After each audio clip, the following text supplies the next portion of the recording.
ಮಂಗಳೂರಿನ ಈ ಸೂಪರ್ ಮೀನೂಟ, ಸುತ್ತಮುತ್ತ ನೀರು, ಫ್ರೆಶ್ ಪ್ರಾನ್ಸ್, ಅಂಜಲ್ ತವಾ ಫ್ರೈ ನೋಡಿ ಹೇಗಿದೆ ಅಂತ. ಇನ್ನು ಥಾಲಿ ಅಲ್ಟಿಮೇಟ್ ಆಗಿದೆ. ಆಚೆ ಈಚೆ ನೋಡಿದ್ರೆ ಬೇರೆ ಬೇರೆ ತರದ ಪಕ್ಷಿ ಬೋಟಲ್ಲಿ ಕೂತು ಊಟ ಮಾಡಿದ್ರು ಉಂಟಲ್ವಾ, ವಾವ್ ಎಕ್ಸ್ಪೀರಿಯನ್ಸ್. ಎಂತ ಜಾಗ ನಮ್ಮ ಮಂಗಳೂರಿನಲ್ಲಿ. ಮಕ್ಕಳಿಗೆ ರಜೆ ಸ್ಟಾರ್ಟ್ ಆಗಿದೆ, ಪ್ಲಾನ್ ಮಾಡಿ ಈಗಲೇ. ಮಂಗಳೂರು ಸಿಟಿ ಲಿಮಿಟ್ಸ್ ಅಲ್ಲೇ ಇದೆ ಈ ಒಂದು ಜಾಗ. ಮಂಗಳೂರಿನಲ್ಲಿ ಇದ್ದು ನೀವು ಇನ್ನೂ ಹೋಗ್ಲಿಲ್ಲ ಅಂತ ಹೇಳಿದ್ರೆ ಎಂತ ಅವಸ್ಥೆ ಮಾರೆ. ಹೇಳಿ ಎಲ್ರಿಗೆ, ಫ್ಯಾಮಿಲಿ ಫ್ರೆಂಡ್ಸ್ ಅನ್ನ ಈಗಲೇ ಟ್ಯಾಗ್ ಮಾಡಿ, ಶೇರ್ ಮಾಡಿ, ವಿಡಿಯೋನ ಸೇವ್ ಮಾಡ್ಕೊಳ್ಳಿ. ಇಡೀ ದೇಶಕ್ಕೆ ಗೊತ್ತಾಗ್ಲಿ ನಮ್ಮ ಮಂಗಳೂರಿನ ಈ ಊಟದ ಜಾಗ. ಫುಲ್ ವಿಡಿಯೋ ನೋಡಿ. ನಮಸ್ಕಾರ ಮಂಗಳೂರು. ಆಚೆ ಈಚೆ ಎಲ್ಲಾ ಕಡೆ ನೀರು, ಬ್ರಿಡ್ಜ್ ಮೇಲೆ ಟ್ರೈನ್ ಬೇರೆ ಹೋಗ್ತಾ ಇರುವಂತಹ ಒಂದು ದೃಶ್ಯ. ಪಕ್ಷಿಗಳ ರಾಶಿ. ಬೋಟಿಗೆ ನಡೆದುಕೊಂಡು ಹೋಗೋದೇ ಮಜಾ. ನಾವು ಬೋಟಿಗೆ ಹೋಗಿ ಕೂತು ಮೀನೂಟವನ್ನ ಆರ್ಡರ್ ಮಾಡಿದ್ವಿ. ಎಟ್ಟಿ ಚಟ್ನಿ ಮತ್ತೆ ಮರವಾಯಿ ಸುಕ್ಕ, ಪಲ್ಯ, ಬಾಯ್ಲ್ಡ್ ರೈಸ್ ಮೇಲೆ ಮೀನ್ ಸಾರು, ಅದ್ಭುತ ಟೇಸ್ಟ್. ಇದ್ರೊಟ್ಟಿಗೆ ಪ್ರಾನ್ಸ್ ತವಾ ಕೂಡ ಅವಸಮ್ ಆಗಿತ್ತು. ಅಂಜಲ್ ತವಾ ಹೇಳಿದ್ವಿ, ಯಮ್ಮಿ, ಬಾಯಲ್ಲಿ ನೀರು ಬರ್ತಾ ಇದೆ. ಒಳ್ಳೆ ವ್ಯೂ ಜೊತೆ ಎಂತ ಒಂದು ಜಾಗ, ಫುಲ್ ಎಂಜಾಯ್ ಮಾಡಿದ್ವಿ.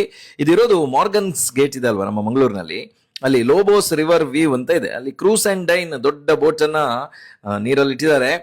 ಹಾಗೆಯೇ ತೇಲ್ತಾ ಇರ್ತದೆ. ಬಿಸಿ ಬಿಸಿ ಮೀನೂಟ ಅದ್ರ ಮೇಲೆನೆ ಸರ್ವ್ ಮಾಡ್ತಾರೆ. ಪಾರ್ಕಿಂಗಿಗೆ ತುಂಬಾ ಜಾಗ ಇದೆ. ಅಲ್ಲಿಂದ ಬೋಟಿಗೆ 100 ರಿಂದ 200 ಹೆಜ್ಜೆ ಇರ್ಬೋದು. ಅಲ್ಲಿ ಹೋಗ್ಬೇಕಾದ್ರೆ ವ್ಯೂ ಅಲ್ಟಿಮೇಟ್ ಆಗಿದೆ ನೋಡಿ ಹೇಗಿದೆ ಅಂತ.